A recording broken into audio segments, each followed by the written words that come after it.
Hello, I'm Kat, and I wanted to talk about one of the inevitable things about being a human being, and that is that we will encounter stress.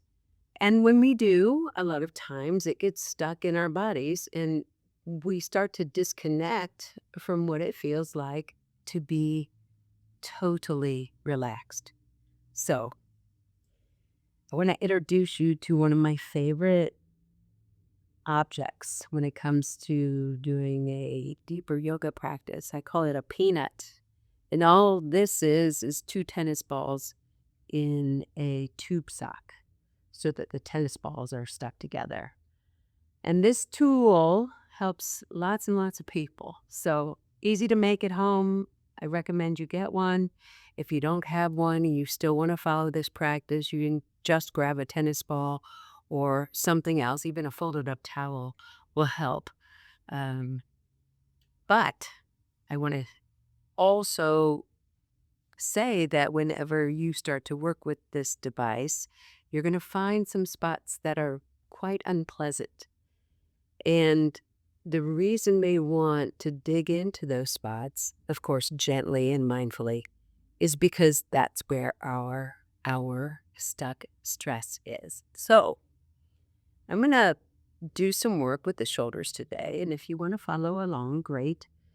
One of the places that is notoriously knotted up is right on top of the shoulder blade. It gets knotted up. It, it's a pattern that happens throughout the entire shoulder girdle that pulls on the neck and creates a lot of tension and an inability to move through full range of motion. So we're going to lay on our backs and lay on the peanut. And we want to find a spot that feels a little uncomfortable. And if we start right on top of the shoulder blade, we're likely to find a place. So once you have it, your job is to play and wiggle and explore and expose this spot to all the different possibilities of movement. So the concept of pinning that spot down and then stretching it, you can do that by moving your arm in different ways, different planes. And while you're doing any and all of this work, of course, you're going to breathe with mindfulness and gentleness.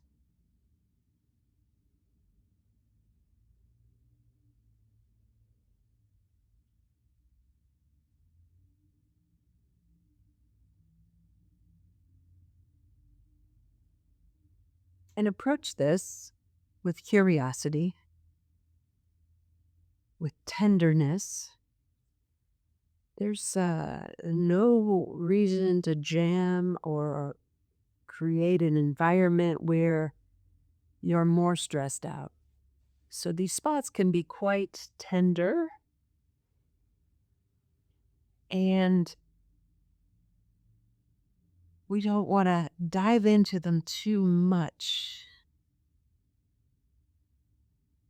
You might notice that I'm moving my knees side to side here, and it creates a little different nuance in the work that's happening in the shoulder. Maybe it feels good to turn the face in different directions.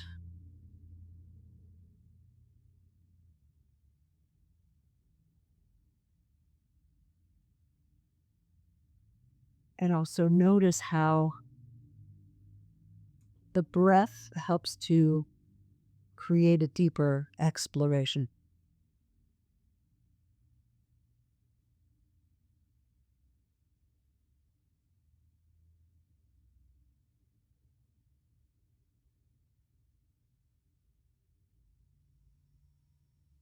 So you may find that while you're mashing the back of the shoulder blade, you're feeling other parts of the neck, maybe even up into the the, the base of the skull, begin to do something different. Proof that everything's connected.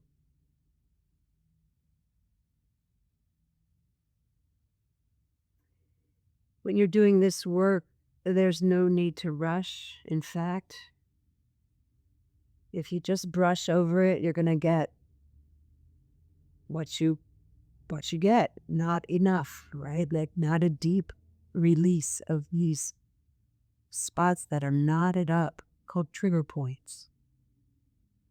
Once you release the trigger point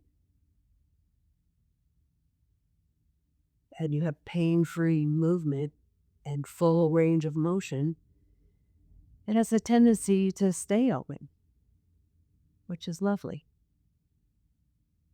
And then we get in a stress response, or we go out and garden, or sit in the car for too long or something, and we need to stretch it back out. This junction between the arm and the torso, right in the back of the armpit, is another notorious spot for tension.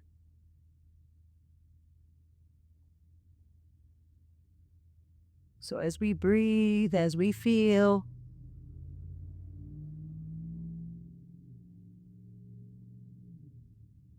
as we explore these places, can observe our body letting go of some of this tension.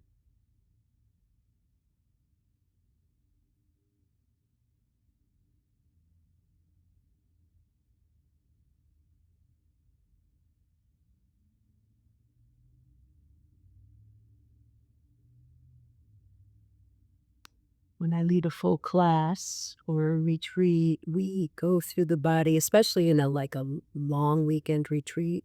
We go through the body with a fine-tooth comb, and it's juicy and fluid and light, relaxed, and all the good stuff.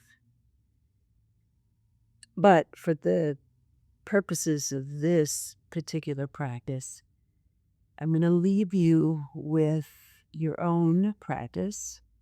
It might be a good idea to Google trigger points or, trigger points. And you can play around with the notorious ones, or you can poke around in your body and you'll find them if you're looking enough. But before we end, take a pause. We only worked mind shoulder.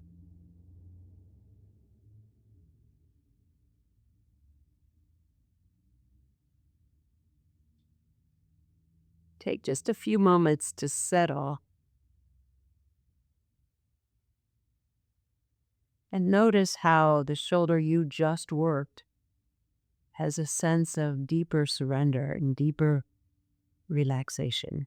There's more ease.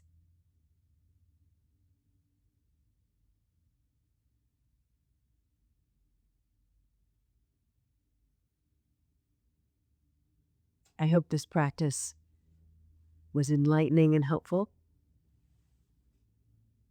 Namaste.